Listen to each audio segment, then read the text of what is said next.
다시 한번 인사할까요? 샬롬. 네, 하나님의 은혜와 평강이 오늘 또 이 주일 오전에 저와 여러분과 함께 하길 주의 이름으로 소망합니다. 오늘은 기도하고 기도하며 기도하자라는 제목으로 하나님 말씀을 증거하도록 하겠습니다. 우리가 계속 이제 매일 묵상 본문으로서 다니엘서를 함께 보고 있습니다. 여러분 함께 계속 묵상하고 있는 줄 압니다. 지금 주일학교에서도 같은 내용을 가지고 설교가 선포되어지고 있습니다.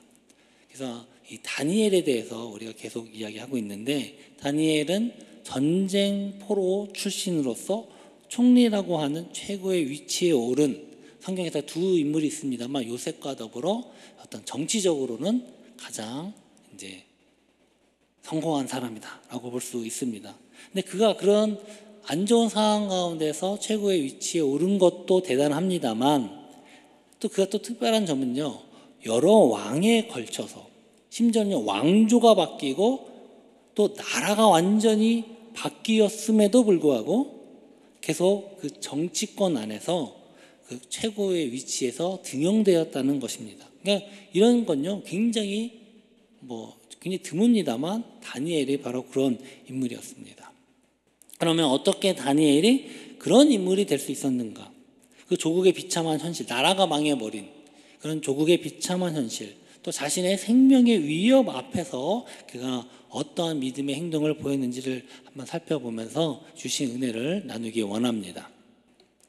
그 바벨론이 성경에는 메데바사, 이제 좀 더 구체적으로 얘기하면 메디아랑 페르시아가 연합된 제국, 줄여서 우리가 페르시아 제국이라고 이야기를 합니다. 그 페르시아 제국에게 바벨론이 멸망당했습니다. 그래서 바벨론을 통치하던, 새로 바벨론을 통치하는 왕으로 등극한 사람이 그 다리오 왕이다라고 성경은 기록하고 있습니다. 근데 원래 바벨론, 이 멸망하기 전에 그 바벨론은 바로 다니엘이 그곳에서 있었습니다. 그러나 그가 바로 그 마지막 멸망하기 전날에 바로 그 벨사살 왕에게 그 바벨론이 멸망할 것을 예언을 했습니다. 다니엘은요, 권력에 빌붙거나 어떤 이권에 휘둘린 사람이 결코 아니었습니다. 그래서 다리오 왕이 새로 집권을 했음에도 불구하고 다리오 왕은요 3명의 국무총리를 뽑았는데 그 중에 한 명으로서 다니엘을 등용합니다. 그러니까 패망해버린 나라인데, 그 나라 출신인데 이제 등용을 한 것입니다. 그런데 이것을 좋게 보지 않을 사람들이 있습니다. 바로 원래 출신들, 원래 그 다리오 왕과 함께 있었던 그 메디아, 그 페르시아 제국의 사람들입니다. 그래서 그 사람들은요 어떻게 해서든 이 다니엘을 끌어내리려고 시도를 했습니다만 다 실패하고 말았습니다. 우리나라 말에 털어서 먼지 안 나는 사람 없다라는 속담이 있습니다. 그러니까 그 말은 누구라도 흠을 잡으려고 뒤지면 뭐 하나라도 나온다, 그러니까 조심해라, 이런 뜻입니다만, 다니엘은요 정말로 털어서 먼지 안 나는 사람이었던 것 같습니다. 다니엘서 6장 4절입니다. 이에 총리들과 고관들이 국사에 대하여 다니엘의 고발할 근거를 찾고자 하였으나 아무 근거, 아무 허물도 찾지 못하였으니 이는 그가 충성되어 아무 그릇됨도 없고 아무 허물도 없음이었더라. 사실 참 정치권이라는 게 참 어떻게 보면 좀 더럽다라고 표현할 수 있는데, 어떻게 자기가 뭔가 이득을 취하거나 정권을 잡기 위해서는 뭐 있는 거 없는 거 다 파헤쳐서 그거를 이렇게 까발리고 낮추는 것이 세상의 특징인데, 다니엘은요 그렇게 하려고 했지만 아무는 흠도 잡을 수 없었다는 것입니다. 근데 원래 이 바벨론 페르시아는요 어느 시대였냐, 종교다원주의 사회였습니다. 그러니까 무슨 말이냐면 다신교 문화였다는 것입니다. 그래서 이 페르시아에는 다양한 신들과 신앙이 있었습니다. 각자 자신들의 섬기는 신, 그것도 다 종교로 인정을 받았습니다. 그래서 그런 다른 다양한 신들에게 기도하고 예배하는 것이 전혀 문제가 되지 않았습니다. 그래서 이들이 다니엘을 흠잡기 위해서 선택한 방법이 무엇이냐? 바로 기도금지법이라고 하는 새로운 압법을 제정하는 것이었습니다. 왜냐하면요, 그들은 다니엘이 여호와 하나님을 섬기고 매일매일 그분에게 기도하는 것을 알았기 때문입니다. 그래서 그의 정적들이 내온 법은요, 30일 동안 왕 외에 그 어떤 신이나 사람에게도 기도하며 구하는 것을 금지하는, 그러니까 상식적으로 비상식적인 법을 내세우게 된 것입니다. 그러나 이 다리오 왕은요, 굉장히 다니엘을 총애하고 아꼈지만 이것들이 그 정적들의 계략인 것을 깨닫지 못하고 그만 덜컥 옥새를 찍어서 법령으로 시행하고 맙니다. 여러분, 그럴 때 여러분은 어떻게 하시겠습니까? 사실은 비상식적인 법이에요. 말도 안 되는 법이 지금 갑자기 세워진 것입니다. 그러나 다니엘은요, 전에 하던 대로 하루에 3번씩 무릎 꿇고 기도했다, 이렇게 말씀합니다. 우리 6장 10절입니다. 다니엘이 이 조서에 왕의 도장이 찍힌 것을 알고도 자기 집에 돌아가서는 윗방에 올라가 예루살렘으로 향한 창문을 열고 전에 하던 대로 하루 3번씩 무릎을 꿇고 기도하며 그의 하나님께 감사하였더라. 아멘. 사실 이 말도 안 되는 기도 금지법의 유효기간이 있어요. 바로 30일이라고 하는 유효기간입니다. 그 얘기는요, 30일 동안만 잠깐 기도하지 않는다면 아무런 문제가 되지 않는다는 겁니다. 30일 동안 참으면 돼요. 굳이 목숨 걸 필요가 있습니까? 여러분, 매일매일 기도하는데 기도 하루 안 하면 어떻게 일이 납니까? 여러분 어떻습니까? 네, 어떤 그런 분이 있다고 이야기하실 분들도 가끔 있는 것 같습니다만, 뭐 30일 동안 기도 한 번도 안 하신 분들도 이 안에 있을지 있습니다만, 네, 그게 생각보다 별일이 안 일어납니다. 근데 다니엘은 이 30일 동안의 유효기간에 생긴 그 악법, 그래서 굳이 목숨 걸 필요가 없을 것 같은데 다니엘은요, 거기에 반해서 기도를 했다는 것입니다. 왜 다니엘이 그렇게 했을까? 사실 다니엘은요, 그 바벨론과 페르시아의 제국을 거치면서 그 나라 법과 그것을 잘 지키는 사람이었어요. 무시했다면, 자기가 여호와 하나님을 섬기는 것이니까 다른 건 모든 건 우상이 하면서 다 무시하고 오히려 그것을 반항했다면요, 절대로 이렇게 등용될 수 없었을 것입니다. 그런데 지금 여기서 특히 그는 또 왕에게 충성된 사람이었기 때문에 왕의 이름으로 내린 법령을 함부로 어기는 사람도 원래는 아니었어요. 그런데 지금은요, 이 왕의 도장에 조서가 찍힌 것을 알고도 했다라고 이야기를 하고 있습니다. 사실 다니엘에게는요, 그럴 수밖에 없는 이유가 있었습니다. 그것은 무엇이냐면 바로 주의 말씀, 그 예레미야의 예언을 읽고서 예루살렘과 유다의 회복이, 그 나라가 망하고 예루살렘이 황폐화가 된 지 70년 만에 회복된다라는 것을 깨달았다는 겁니다. 다니엘서 9장 1절입니다.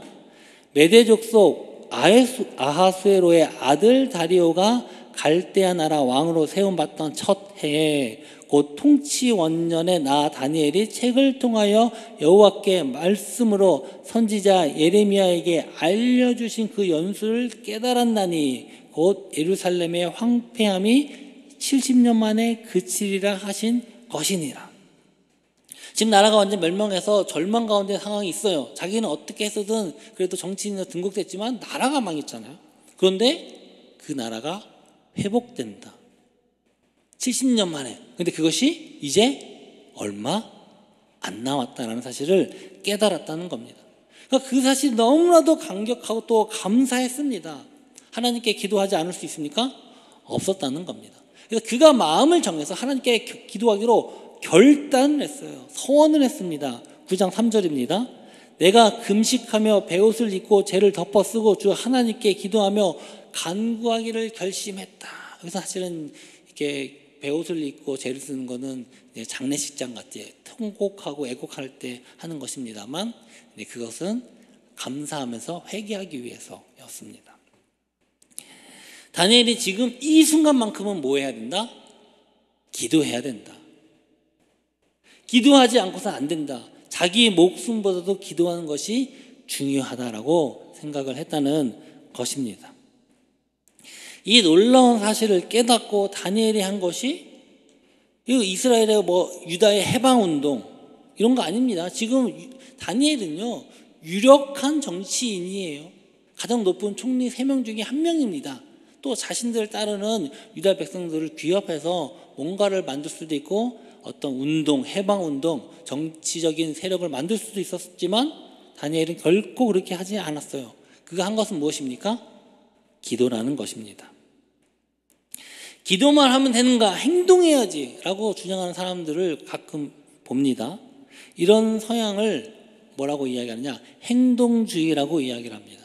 그래서 이 위키피디아에서는요, 행동주의에 대해서 다음과 같이 설명을 합니다. 행동주의, 그거는 더 큰 이익을 위해 사회를 변화시키고자 하는 열망을 가지고 사회, 정치, 경제 또는 환경 개혁을 촉진, 방해, 지시 또는 개입하려는 노력으로 구성된다 하는 것입니다. 그러니까 자기가 가지고 있는 어떤 정치적 목적을 위해서 행동하는 거예요. 구호를 외치고 운동을 하고 캠페인을 벌리고 예를 들어서 소송을 걸고 적극적으로 이야기하는 것을 행동하는 것을 말을 합니다.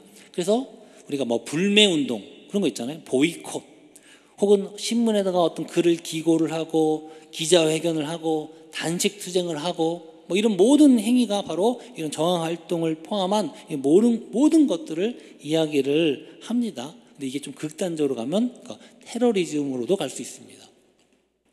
그래도 위험하지만 거기까지 가기 전까지는요, 우리 현재 시대에서도 많이 행해지고 있는 것들입니다. 그래서 이런 것들이 가장 많이 나타나는 영역이 무엇이냐 하면요, 어떤 인권, 환경, 자유, 혹은 종교 같은 분야입니다. 그래서 수많은 시민단체들이요, 이러한 기조 가운데 탄생을 했던 것입니다.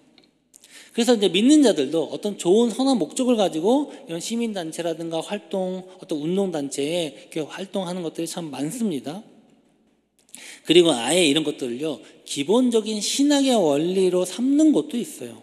우리가 소위 말하는 사회구원을 외치는 민중신학이라고 하는 것이 바로 그것입니다. 물론 우리 한국에서 그 주류는 아닙니다만 그런 것도 한 분야로 있기도 합니다. 사실 이런 것에 대해서 여러 가지 교리적인 측면에서 찬성과 반대 의견이 분분하기도 합니다. 여러분 최근은 아니고 최근이죠. 대통령 영부인 명품백 사건 여러분 다 아시는 분은 아실 거예요. 관심 없는 사람은 관심 없겠지만 그것으로 꼭 이제 한동안 난리가 났었습니다. 의도적으로 뇌물로 간주되는 그 명품백을 주고받고 그다음에 그 현장을 기획을 해서 몰래 카메라로 설치하고 찍은 사건이었습니다. 근데 약간의 이거 논란이 된 것은 그것을 기획한 사람이 목사라는 사실이에요. 그분이 체포되면서 기자들하고 이야기하는 걸 보니까 굉장히 당당하게 이야기를 하는 걸 보았습니다. 정의를 위해서 자신을 희생하면서 행동했다. 많은 국민들에게 알려야 할 것들이 있다라고 하면서 굉장히 당당한 모습을 보인 것을 제가 그 TV를 통해 보게 되었습니다. 그런데 이것을 굉장히 강력하게 비판한 분이 계셨어요. 그분이 새 에덴 교회의 송황성 목사님이십니다. 그분이 특별히 이렇게 야당 정치인과 관계가 많은 분을 알려져 있습니다만 특별히 이 사건에 대해서 별로 정치적으로 얘기 많이 하시는 분이 아니신데 이걸 굉장히 비판을 하셨습니다. 근데 그분이 비판한 건요, 어떤 정치적인 걸 이야기한 것이 아니에요. 정치적인 성향을 떠나서 대통령 부인의 자잘못 그거랑 상관없이 그 일이 어떻든 간에 선하든 악하든 필요했든 불필요했든 상관없이 적어도 믿는 사람이 목사가 불법적인 방법으로 함정을 파서 하는 것은 악한 것이다 라고 이야기를 했다는 것입니다. 여러분이 어떻게 생각할지는 모르겠습니다만 다 사람마다 다를 수 있을 것 같습니다. 그러나 분명한 건요, 성경이 우리에게 가르쳐 주시는 기본 방침은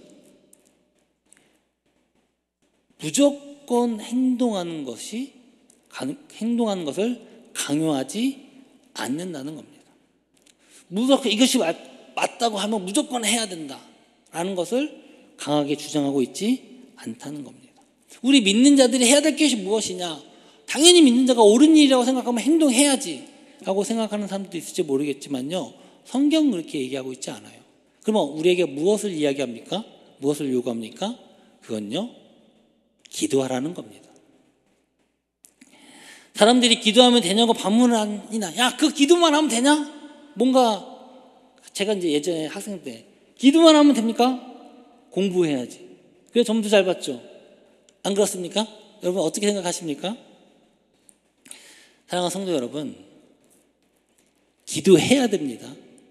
할렐루야. 물론 기도만 하고 공부 안 하면 좋은 성적 못 받습니다. 그냥 하나님께서 기본적으로 가르쳐주는 겁니다. 그러나 기도 안 하고 공부 열심히 한다고 꼭 다 좋은 성적을 받는 것도 아니에요. 여러분 아닙니까? 내가 죽어라고 열심히 하고 뭐 하면 다 좋은 성적 얻습니까? 그것도 아니에요. 가끔 세상은요, 또 저 사람은 별로 아무것도 안 하는 것 같은데 뭔가 또 좋은 것을 얻게 되는 경우도 있습니다. 그래서 사람들은 야, 우연이다, 재수가 좋다, 그런 이야기를 하기도 합니다. 그럼 믿는 사람은요, 기도하는 겁니다. 기도하고 하나님께 먼저 주의 뜻을 물어본 후에 하나님께서 주시는 응답에 따라서 행동하는 겁니다. 하나님이 해라 하면 하는 거고, 하지 말아라 하면 하지 않는 겁니다. 바로 우리가 하나님의 말씀을 우리에게 주시고 우리에게 응답을 주시기까지는 뭐 하면 됩니까? 기도하면 되는 것입니다. 우리 여기 윤서가 있네요. 하나님께서는 기도하면 뭐라고 응답하시고, 공부하라고 말씀하십니까? 공부하지 말라고 말씀하십니까? 네, 거기 따라서 행동하면 됩니다.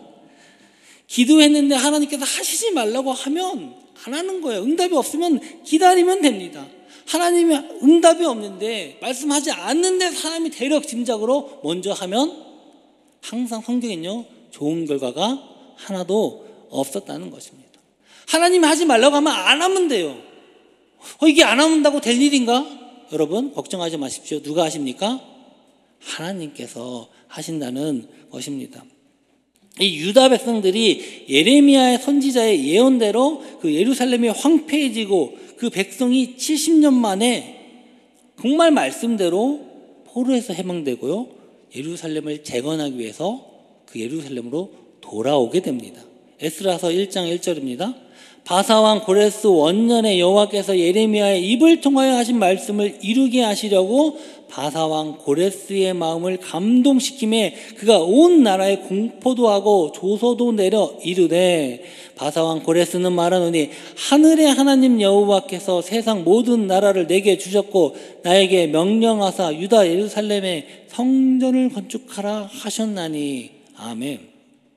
이 어느 날 아닌 밤중에 홍두깨처럼요, 갑자기 이 페르시아가 바벨론을 점령하고 새로운 나라가 선포됐는데 포로에서 해방시켜 주는 것입니다. 이 포로로 해방되기 위해서 유다 백성이 한 일이 있습니까? 없어요. 그냥 노예로 충실해 살았을 뿐입니다. 민족 해방운동, 독립운동, 반란 이런 행동 때문에 해방된 것이 아니라는 겁니다. 물론 자기 내분적으로 했을지는 모르겠습니다. 소소한. 그러나 성경에는 이것에 대해서 전혀 언급이 없습니다. 별로 중요하지 않다는 거죠. 대신 다니엘처럼 하나님의 뜻을 알고 목숨 걸고 기도하는 사람이 있었다라고 성경은 말씀하고 있는 것입니다. 그래서요, 이 사탄이 제일 싫어하는 게 뭔지 아십니까? 기도하는 거예요. 우리가 어떤 무슨 운동을 하고 캠페인을 벌리고 시민단체를 세우고 그것도 필요하고 중요합니다만, 이건요, 믿는 사람이 아니더라도 할 수 있어요. 언제든지 누구라도 할 수 있는 영역입니다. 사탄은요, 이걸 그렇게 두려워하지 않습니다. 오히려 사탄들은 이런 걸 더 이용하기도 하고요, 더 잘 활용하기도 합니다. 그러나 기도는 달라요. 기도는요, 오직 믿는 자만이 할 수 있습니다. 여러분, 실제로 이 땅 가운데 이루어지는 모든 역사는요, 바로 믿는 자들이 하나님께 기도함으로 그의 응답하심으로 역사가 이루어졌다는 사실입니다. 그래서 사탄은요 항상 이것을 방해해요. 믿는 자들이 기도하는 것을 방해하고 멈추게 하려고 발악하고 있다는 것입니다. 그래서 이 다니엘이 큰 영적인 깨달음을 알고서 깨닫고 나서 하나님께 기도하기로 작정을 했어요. 나라와 민족을 위해서, 또 나라와 민족을 위해 대신 회개하고 자복하고 하나님의 구원하심을 구하기 위해서 기도하려고 마음을 먹었다는 거예요. 그걸 기도해왔다는 거예요. 그런데 그것을 누가 방해합니까? 사탄이 방해하는 거예요. 그래서 정치적인 정적들을 이용해서 기도금지법이라고 하는 말도 안 되는 악법을 제정케 한 거예요. 이건요 오로지 딱 한 사람 다니엘을 표적으로 해서 세운 법입니다. 여러분, 이게 2500년 전에 바로 이 바벨론에서 일어났던 일입니다. 이런 어떤 전제 정치, 종교의 자유가 억압받는 이런 일들이 과거 2500년 전이라고 하는 오늘날과 같은 발전된 문화 문명과는 상관없는 시대에만 일어나는 일들인가? 여러분, 그거는 여러분 아닙니다. 어떤 사람은 가만히 있으면 됐냐? 안 된다. 국회를 뒤집고 나라를 뒤집어야 된다. 대한민국을 심지어 기독교 국가로 만들어야 한다라고 주장하는 사람들도 있습니다. 더 심지어 나가서는요, 온 세계가 기독교로 통합되고 기독교로 세상을 통치해야 한다라고 극단적으로 주장하는 사람들도 가끔 보게 됩니다. 여러분, 근데 이건요 위험한 겁니다. 여러분, 이건요 비성경적인 것입니다. 온 세상이 기독교 신앙으로 하나가 되는 거 참 우리가 좋게 들리지만요, 이건요 여러분 잘 아십시오. 예수님이 다시 오시기 전에는 불가능합니다. 오히려 성경은요 이런 극단적인 시도를 하는 사람을 오히려 적 그리스도라고 경계합니다. 여러분, 이런 건요 절대 권력 안에서만 이루어지는 거예요. 우리 역사를 통해서 보는 건요 수많은 종교로 인해서 나온 건요 종교 분쟁, 전쟁, 피비린내 나는 싸움이었습니다. 이것이 하나가 된다는 건요 그 모든 전쟁을 감수해야지만 가능한 것입니다. 나중에 제가 기회가 되면 이 종말론을 다룰 때 한번 설명을 할 것입니다. 우리가 살고 있는 시대는 어떤 시대입니까? 종교의 자유가 보장되는 시대고요. 또 다른 말로 하면 이게 바로 종교다원주의 시대입니다. 한 나라 안에 다양한 종교가 함께 공존하는 시대예요. 아직 물론 어떤 국가는 뭐 한 종교만 허락되는 나라도 아직 있습니다. 그러나 오늘 현대 사회는요, 특히 대한민국과 같은 자유민주주의 사회에는요 종교의 자유가 보장됩니다. 우리가 이렇게 그래서 예배할 수 있고 하나님께 찬양하는데 전혀 국가의 방해를 받을 수 있지 않는 것입니다. 할렐루야. 그건 우리만이 아니에요. 불교도 마찬가지예요. 우리 한국에 있는 이슬람교도 마찬가지예요. 심지어는요 우리가 이단이라고 하는 신천지도 그 할 수 있는 권리는 보장받는 것입니다. 그러나 여러분, 원래 동양은요 처음부터 종교다원주의였습니다. 얼마나 많은 토속신앙들이 있습니까? 다 각각 몇 번 말씀드렸죠. 인도에는 수억의 신이 있고 일본에도 수백만의 신들이 있더라. 사실 이 서구 유럽은요 한때 모든 그 유럽 전체가 기독교로 통일되어 있다가 오히려 반대로 뒤늦게 다양한 종교가 들어왔어요. 그래서 우리가 종교다원주의를 비판하는 건요 이 세상이 종교다원화되어 있는 것을 비판하는 것이 아닙니다. 기독교 안에 스며든 예수 그리스도밖에 구원이 있다라고 주장하는 바로 그런 교회와 그런 신학자들과 목회자들을 비판하는 것이지, 세상에서 말하는 종교다원주의, 세상의 종교의 자유를 비판하는 것은 아닙니다. 우리가 분명히 알아야 됩니다. 그러나 분명히 오늘날에도 그 자유와 권리가 침해당하고 하나님께 예배하고 기도하는 것이 금지되고 법적으로 불이익을 당할 수 있는 일들이 생길 수 있다라는 겁니다. 제가 예전에 한 10년 전만 해도 이런 자유민주주의 시대에서 종교의 자유가 억압받고 탄압받고 기독교 예수님을 믿는 것 때문에 핍박받는다는 것이 가능한가? 성경에 보면 그렇게 나와 있거든요. 옛날 시대에만 일어난 일들이 아닌가? 근데 여러분, 우리나라도 얼마든지 그런 일이 벌어질 수 있습니다.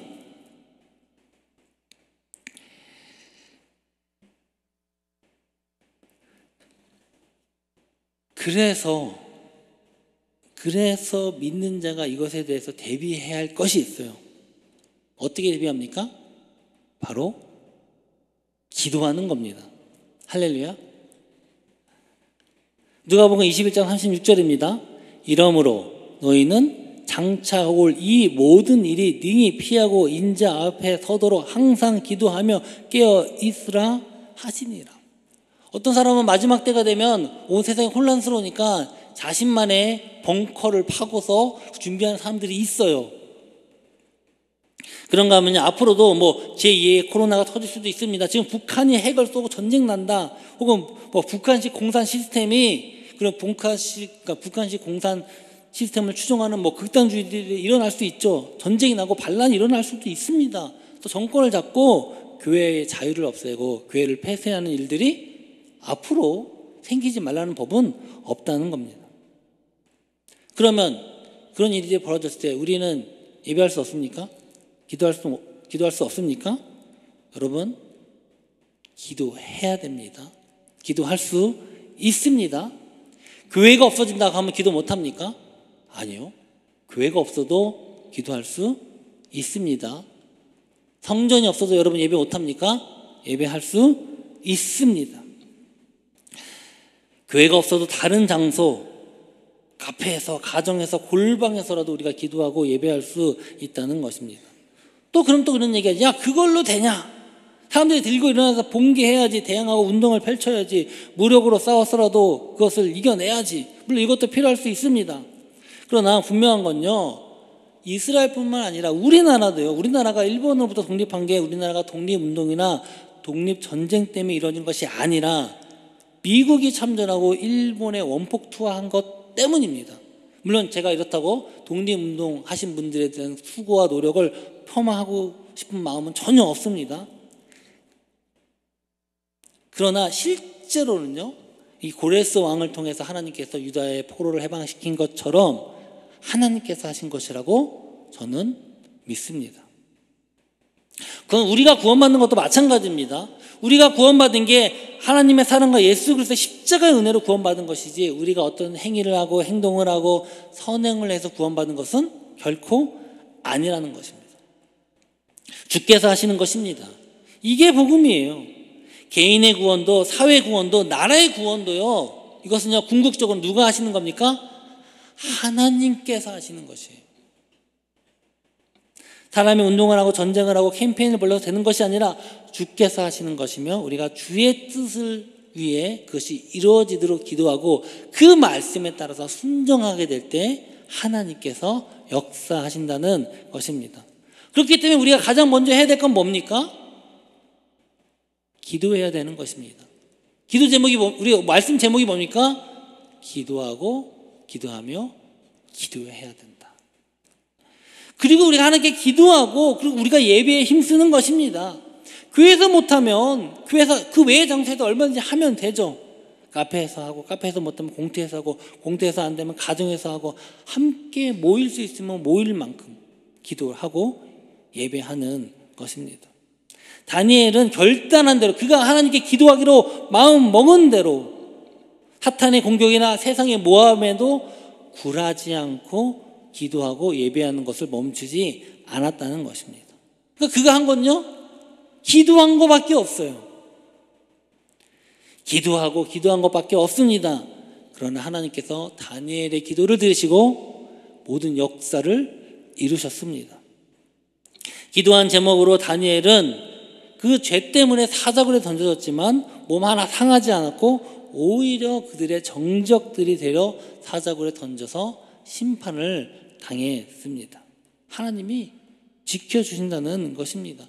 그리고 거기서 끝나지 않고 유다인들, 모든 유다 백성들을 구원하시고 다시 회복시켜 주셨다는 것입니다. 지금 우리에게 가장 필요한 건 뭡니까? 마찬가지예요.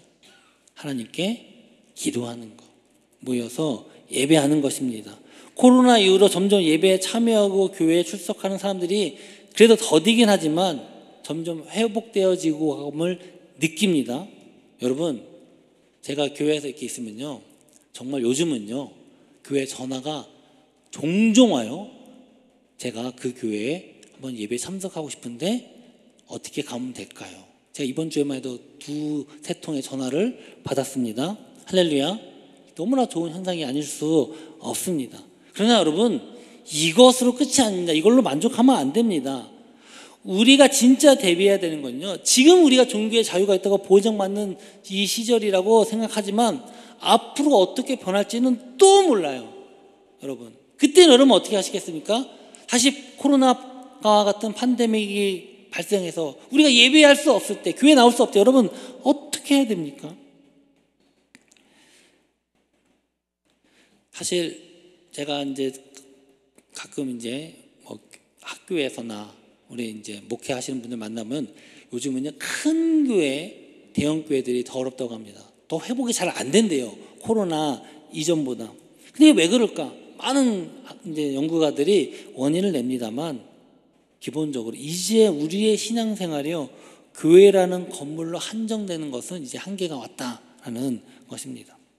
우리가 예배하고 기도하는 것은요, 교회 안에서는요 당연히 일어나지만 교회 밖에서도 함께 해야 돼요. 그러니까 코로나라고 하는 인연에서 하나님께 예배하고 하나님께 기도하는 것이 그 습관이 완전히 무너져 버린 거예요.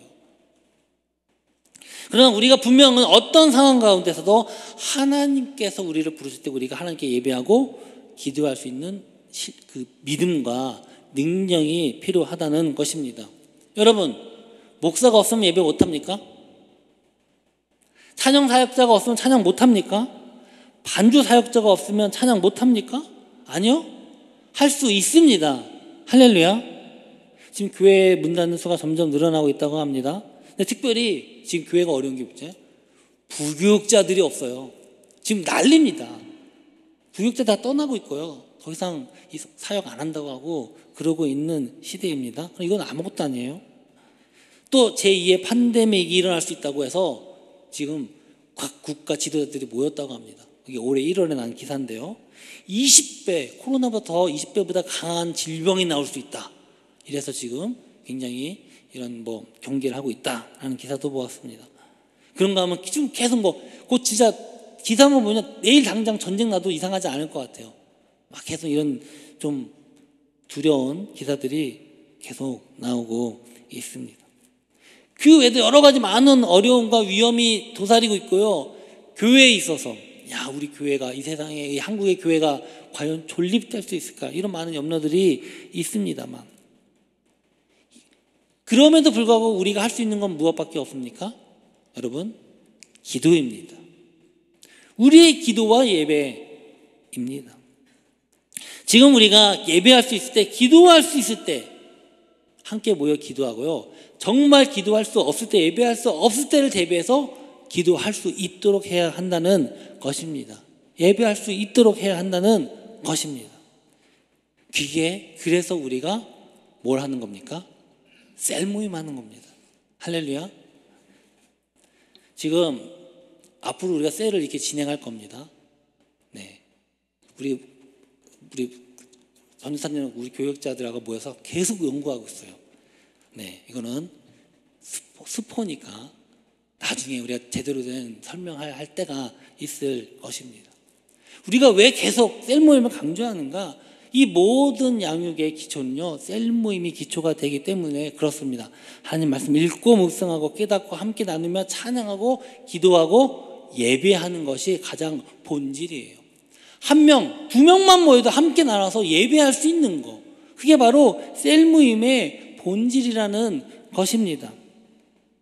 사랑하는 성도 여러분, 기도하고 기도하며 기도합시다. 우리가 준비할 수 있을 때, 대비할 수 있을 때 오직 할 수 있는 건 이것뿐이에요. 그리고 함께 모여 예배할 수 있도록 우리가 기도를 준비하면서 말씀 나누는 것을 우리가 하는 것입니다. 목사님이 없으면 우리가 예배 드릴 수 없다, 여러분, 그거 아닙니다. 여러분, 가정 안에서 예배 드릴 수 있습니다.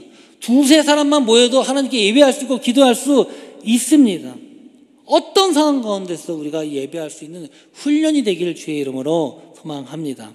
여러분, 마지막 주님이 오실 때까지 주께서 우리를 부르실 때 어떤 상황 가운데서 그 자리에서 하나님께 기도하며 예배하길 주의 이름으로 소망합니다.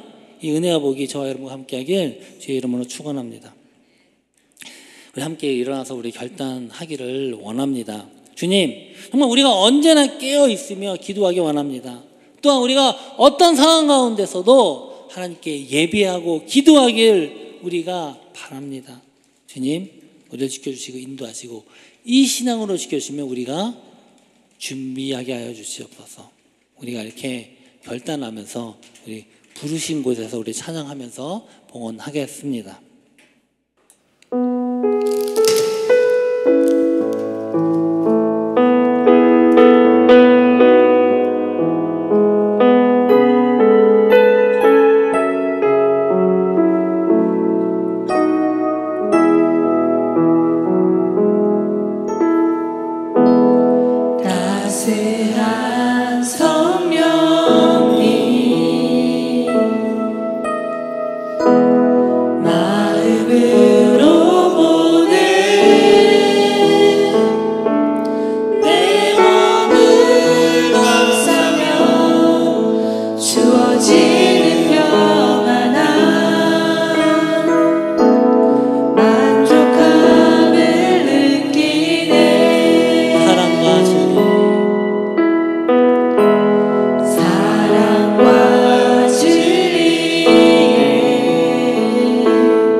인도하게 하시고 정말 주님께서 부르신 그 어떤 곳에서 어떤 상황 가운데서 주 앞에 기도하며 예배하게 하여 주시옵소서. 우리를 기도자로 예배자로 부르셨으니 하나님 말씀에 순종하며 우리가 어떤 상황 가운데 예배하고 기도할 때 하나님이 함께하시고 하나님이 역사하여 주실 줄 믿습니다. 우리가 어떤 상황 가운데서 이 신앙 지키며 나가게 하여 주시옵소서. 이렇게 고백하면서 주 한번 부르고 기도하겠습니다.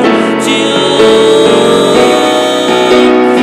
고맙습니다. 아버지 하나님, 정말 아버지 하나님, 하나님께서 오늘 우리를 부르시는 이유는 바로 하나님께 기도하며 예배하기 위해서입니다.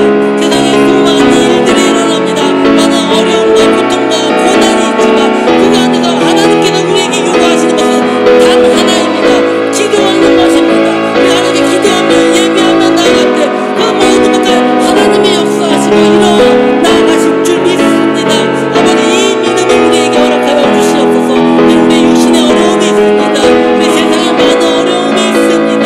질병과 고통과 사업장과 우리가 처해진 그 환경에서 어려움과 고난과 핍박이 있을지라도 우리가 그것에 오직 하나님께 무릎을 꿇고 기도하며 나아갈 때 하나님의 역사하심 하나님의 인도하십니다. 우리가 이 신앙으로 지켜나가게 하여 주시옵소서.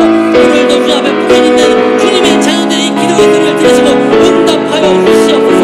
우리 예배하게 하여 주시옵소서. 기도하게 하여 주시옵소서.